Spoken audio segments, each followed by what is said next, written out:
What's up, YouTube? Back with another video today. I'm going to react to PrettyBoyFredo's biggest mistake what not to do on YouTube. Like, comment, hit the bell.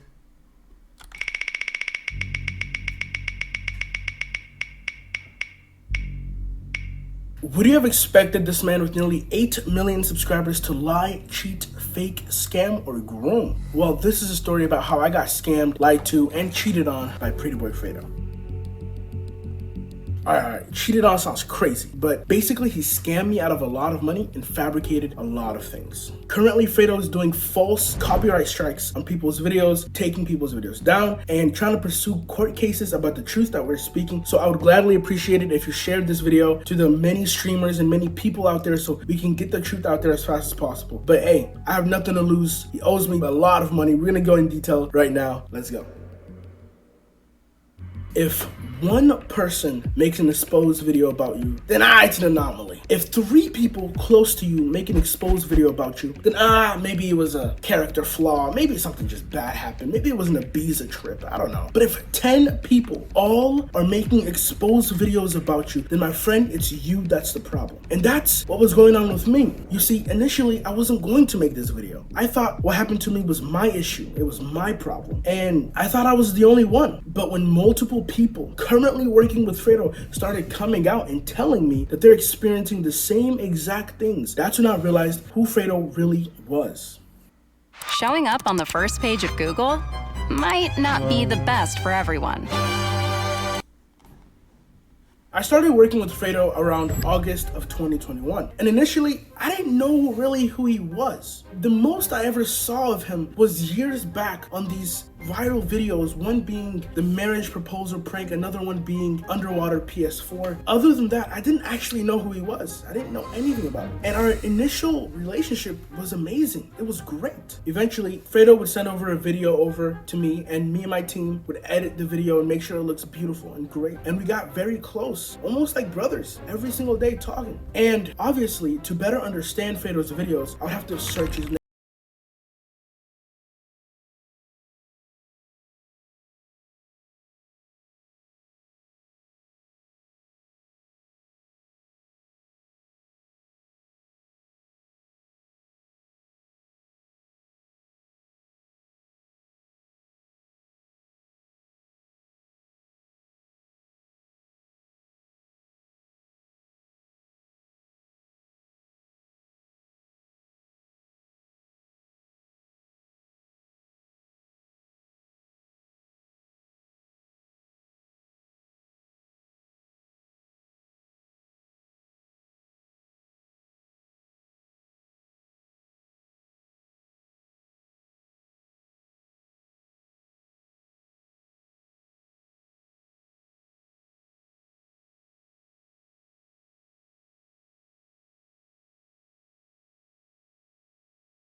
Hours later, Fredo already got the girl, he got the dad, he already created the video, he got 2 different parts done. And I'm just thinking, I know he has no manager, he has no system around him, he just has me as an editor. So like for him to be able to find the dad, the daughter, and everybody so fast, I'm like astonished almost. I just found these things a bit weird, but I put it at the back of my head. Then Fredo was doing a gold digger prank, and you'll notice this video doesn't exist on his channel anymore. You'll notice a lot of videos get taken down for some strange reasons. But in the video, I saw Fredo and the girl close to each other, and I heard the cameraman say 3, 2, 1, go. And I'm just thinking like, whoa, what's going on here? I go again to listen just to make sure, like, how can the cameraman speak that loudly? Like the prank is gonna get exposed. Like, so I go a bit closer just to hear it again, and I hear from the cameraman, 3, 2, 1, go. And I'm like, oh, Fredo fakes his videos.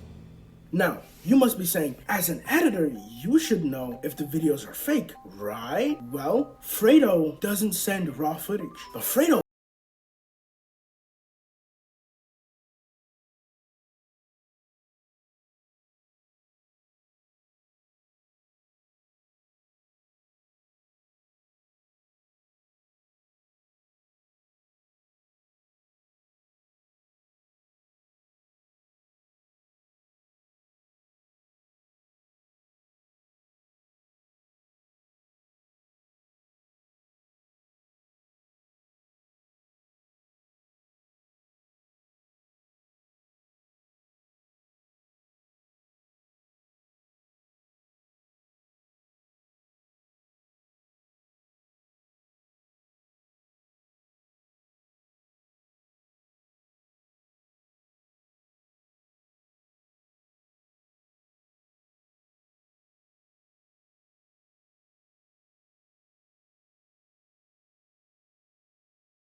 again.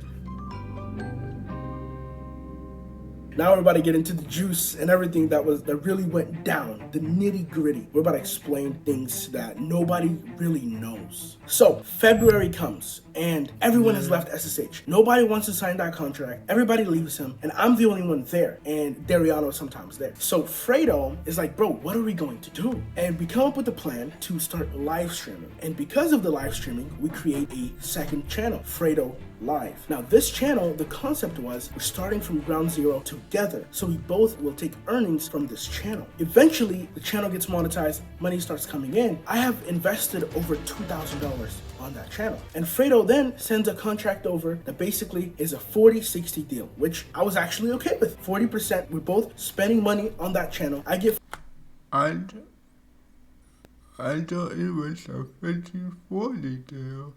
40%, he gets 60%. In the contract, for some reason, is an exclusivity deal. Now, if you don't know what an exclusivity deal basically says, hey, if you're working with this person, you can't work with another person unless he tells you you can. Now, if you don't know, I'm an agency, not an employee, where we work with many other creators. So the second channel that barely uploads, he wants to put an exclusivity deal, which doesn't make any sense. So many issues start popping up that I don't want to sign this contract. So I go and tell Fredo, I don't want to sign this contract. We need to revise this, and this. He starts saying, I don't know anything about contracts. Like, don't worry about it. Okay, I'm like, okay, let's get your lawyer and let's try to fix this up. He's like, nah.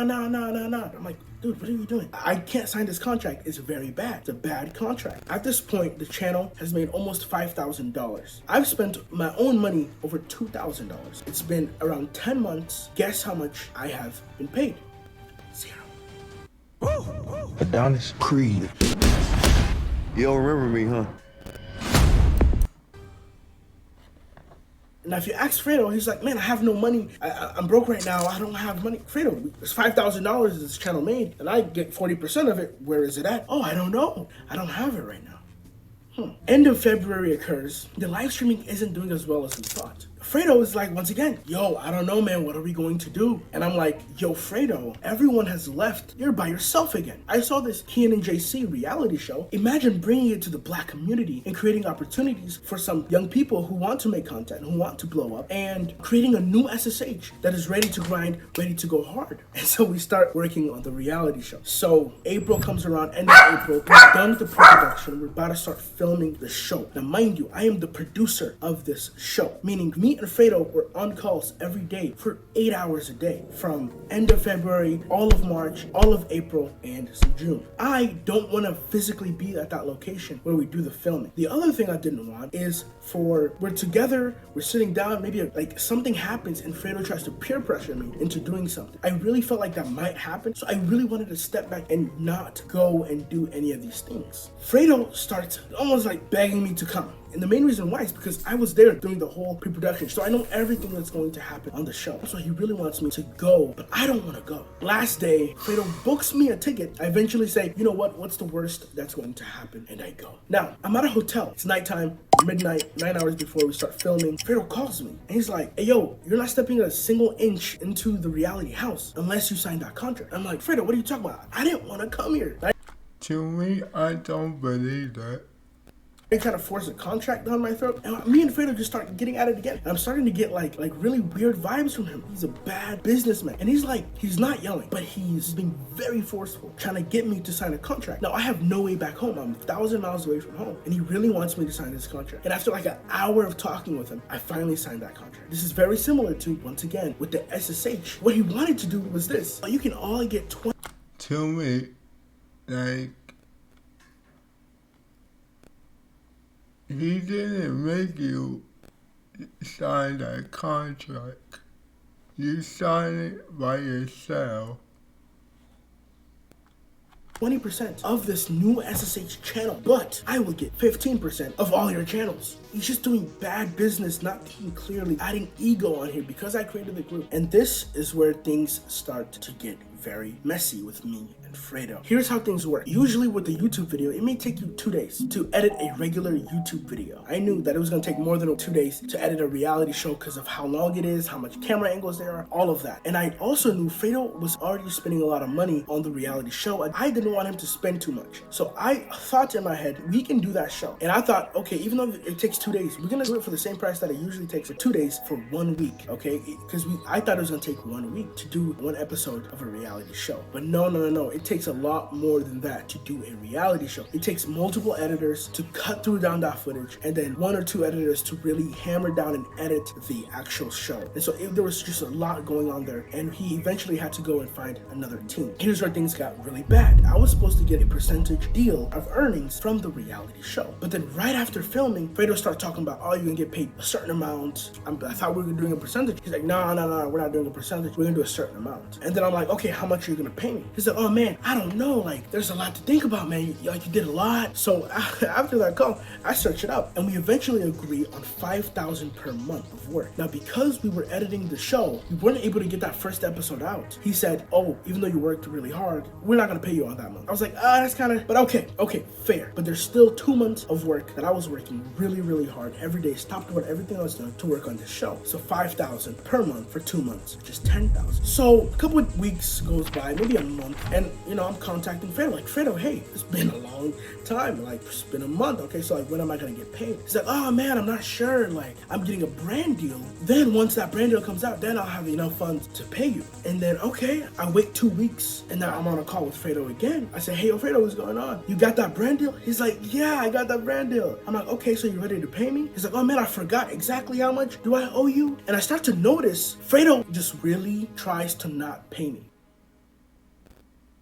So the diss track happens, and then Fredo is like, bro, what am I gonna do next, man? Like, I don't know what I'm gonna do. I know what you can do. He's like, what? You can do what Jake Paul did. So I said, Fredo, you should box. The thing's big enough right now. The hype is big enough where if you start calling out people, you can do this. And so we started getting on a list of who we can call out and all this, and we started playing around. And I started talking to him again about, I'm helping you out. I'm getting on calls again every day with you. I'm still not even getting paid. And then you started hearing from his voice how guilty he was. And then at the end of it, he was like, you know what? I'm gonna pay you some. I'm gonna pay you at least $2,500 tomorrow morning. Tomorrow morning happens. Nothing's in my account. I'm like, I'm messaging your yo, Fredo, what's going on? He's like, yeah, just wait for a while. I wait for a while, and $1,500 comes into account. I get paid, but not the exact amount he was literally gonna say he was gonna pay me. After that, I started realizing this guy actually doesn't really want to pay me, because he's telling me every time, I have a million issues going on right now. I don't have any money. I'm like, okay, tell me the problem. Tell me what's going on. And he'll be like, I don't cry. I don't tell people. I'm like, dude, what are you talking about? That's how it was with him. And eventually, I sent one of my last messages to Fredo, and here's what it was. I told Fredo, I said, starting today, I won't mention anything that isn't related to what's owed. I also won't be getting on calls. Put your money where your mouth is. If I'm truly valued and cared about, then this supersedes everything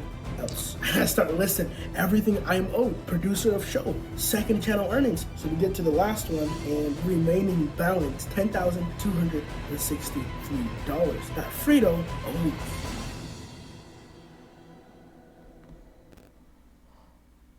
Remember how I said that I thought this was all just happening to me? Because guess what? On that show, he paid the videographers, he paid the editors, he paid the people that came with the dogs, people that came with the snakes. He paid everybody but me. So I thought maybe this was just happening to me, and I didn't need to tell everybody about this. But then people that were working with Fredo right now, contestants, they came out, started telling me they were experiencing the same exact things. Fredo, like, what are you doing trying to sue these people? What are you doing lying to everybody? What are you doing still faking your videos? We talked about this. Fredo, I thought you changed. Now, here's my last message for Fredo. Fredo, you're either broke or you're lying. You're telling me you have no money. You're telling the contestants that are coming to leave with you, you're telling them you have the money. If you are broke, how are you living in a penthouse? How are you getting courtside tickets to the Brooklyn Nets? Anyways, that's my last message. If you guys want to see a part 2 where I interview these guys, then go ahead and share and like. This video might actually get deleted by Fredo. So anyways, God bless everybody. I hope you're having a better time than me, my friends. But I'll talk to you guys next time with a new video. See you next time. Damn, to me, I don't know who is, I don't know if it's Eli or PrettyBoyFredo's. like, subscribe, comment, and hit that bell. I will see you in the next video.